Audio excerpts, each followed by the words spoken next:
Guys, आप सभी का फिर से स्वागत है इलेक्ट्रोमोटिव के इस चैनल में। और आज मैं बात करूंगा माइक्रो प्रोसेसर्स के बेसिक्स की। ओके, तो इस वीडियो को स्टार्ट करने से पहले please like, subscribe and share because of the motivation ही सही। ओके, एंड मेरे 95% यूजर मुझको सब्सक्राइब नहीं करते, दैट इज वेरी बुरी बात है। ओके, तो वीडियो को स्टार्ट करते हैं। सबसे पहले हमारी हेडिंग है that is micro processor. Okay, so micro processor basically है क्या, इस टर्म को समझते हैं। तो इस टर्म को समझने के लिए आपको क्या करना पड़ेगा, आपको एक डेफिनेशन को समझना पड़ेगा।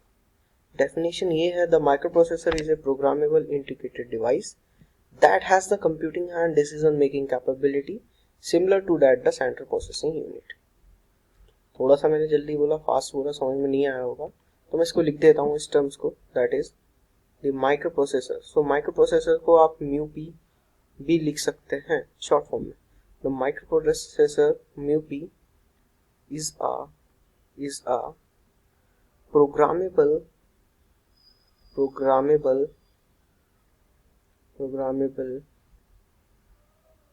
integrated device that has computing। Sir computing का मीन्स बेटा ये है जैसे कि ALU arithmetic logical operation perform करना। Okay, and decision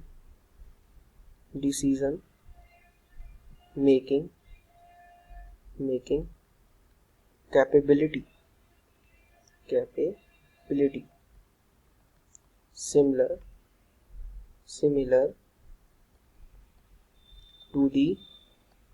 to that of the central processing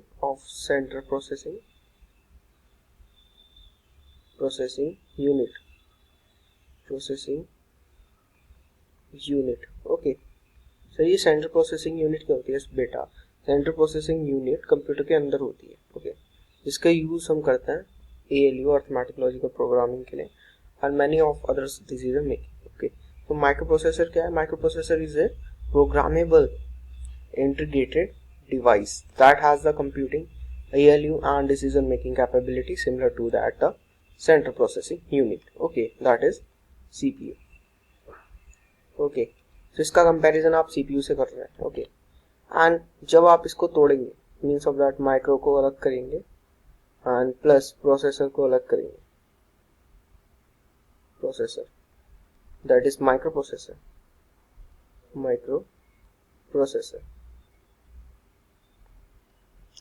micro से क्या समझ में आता है? छोटा। ओके, एंड प्रोसेसर तो वही जो प्रोसेसिंग करेगा।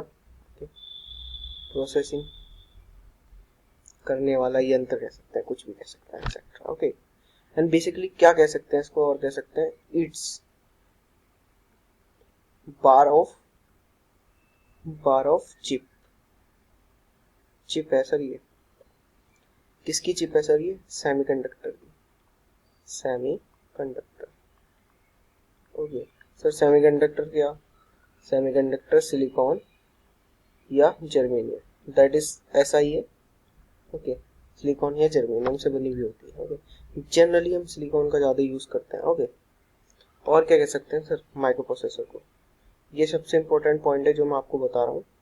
It is the combination of transistor. ये ट्रांजिस्टर का कॉम्बिनेशन है सर। ये ट्रांजिस्टर क्या होता है बेटा? ट्रांजिस्टर ये होता है, ट्रांजिस्टर को आप देखा होगा जनरली कुछ इस तरीके से देखा होगा आपने। Okay, that is base, emitter and collector. ये एक डिवाइस है जो आप इलेक्ट्रॉनिक शॉप पर जाएंगे तो आपको सिंपली दिख जाएगा, जिसकी तीन टांगे होती हैं। Okay, next is that invented by. Sir किसने इन्वेंट करा? ओके, सो किसने इन्वेंट करा? इन्वेंटेड बाय सो इन्वेंटेड किसने करा sir? Microprocessor. Microprocessor invent करा गया मार्शिन ई हफ के द्वारा, HUFE, Marcian Hoff and Masatoshi Shima Masatoshi Shima and Marcian E Hoff के द्वारा। सर फर्स्ट माइक्रो प्रोसेसर कौन सा आया था? फर्स्ट माइक्रो प्रोसेसर आया था इंटेल 400 जो कि 2300। ओके, एंड ये था 4 बिट का। कब लॉन्च हुआ सर? 1971 में। ओके सर, ये 4 बिट का लिख दिया आपने। ओके, ये 4 बिट का लिख दी। ये 4 बिट मैंने लिखी है। 4 बिट का मतलब होता है 1 नेबल। ओके, एंड 8 बिट का मतलब होता है 1 बाइट। ओके, ये होता है मतलब। ये क्या है सर? ये बेटा मेमोरी को समझने के लिए, यूज करने के लिए, उसको नापने के लिए याद करने पड़ता है। ओके, अब बात करते हैं evolution of microprocessor. Sir कौन सा माइक्रो प्रोसेसर कब आया? ओके, सो हेडिंग है evolution of microprocessor, that is new. Okay, so बहुत सारे माइक्रो प्रोसेसर आए, तो उसमें से मैं कुछ माइक्रो प्रोसेसर को बताऊंगा। That is Intel 4002300। Okay, that is 1971, 4 bit. इसके बाद इंटेल ने ही लॉन्च किया second, that is Intel 800। Okay, that is 3500। Okay, लगभग किसी एज में ही आते रहे ये। ओके, सो ये जो 3500 है, ये 2300 है, ये नंबर ऑफ ट्रांजिस्टर यूज है, number of transistor. Okay, number of transistors use in the micro processor manufacturing. Okay, फिर आया इंटेल 8080। ओके, जिसमें यूज करे गए 4000 ट्रांजिस्टर। फिर आया ZILOG जो कि था Z80 नाम की सीरीज थी उसकी, इसमें 6000 ट्रांजिस्टर्स का यूज किया गया। नेक्स्ट इज M6800 जिसमें 8500 माइक्रो प्रोसेसर्स का यूज किया गया।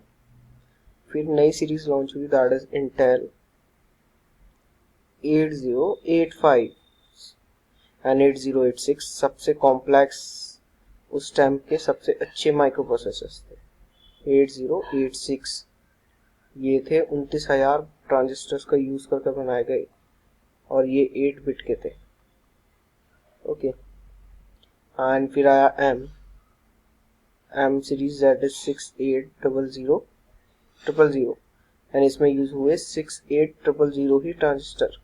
इंपॉर्टेंट पॉइंट है, ठीक है, पूछ भी सकता है। फिर आया Z series, that is 8000। Okay, इसके बाद आई इंटेल की 80386 जिसमें 2,95,000 माइक्रो प्रोसेसर का यूज किया गया। फिर एक सीरीज आई इंटेल की, दैट इज 80986 जिसमें 12 लाख ट्रांजिस्टर्स का यूज किया गया। ओके, फिर इसकी एडवांस सीरीज आई जो कि इंटेल पेंटियम सीरीज थी। ओके, पेंटियम सीरीज थी इंटेल की। सर उसमें क्या था एडवांटेज? उसमें बेटा बहुत एडवांस्ड था। ओके, फिर इंटेल थी, फिर ये तो फर्स्ट थी। ओके, फिर सेकंड आई एंड फिर थर्ड आई। फिर हम आगे पहुंच चुके थे माइक्रो प्रोसेसर की दुनिया में। ओके, इसमें यूज हुए 31 लाख ट्रांजिस्टर। ओके, इसमें हुए 71 लाख फिर इसमें हुए 95 लाख। इस तरीके से number of the transistors use होने बढ़ते गए और आज हमारे पास बहुत ही एडवांस लेवल्स के माइक्रो प्रोसेसर्स यूज होते हैं। Means of that micro processor नहीं, अब तो हम माइक्रो कंट्रोलर यूज करते हैं, that is Meucci. Okay, micro controller. Sir ये माइक्रो प्रोसेसर और माइक्रो कंट्रोलर में क्या डिफरेंस होता है? बेटा नहीं समझ में आ रहा तो मेरे यूट्यूब चैनल पे जाओ, वहाँ पर इसके रिगार्डिंग एक वीडियो पड़ी हुई है, वहाँ पर आप देख सकते हैं। ओके, आई होप कि आपको वीडियो पसंद आई होगी, तो please like, subscribe and share. Thank you for the watching.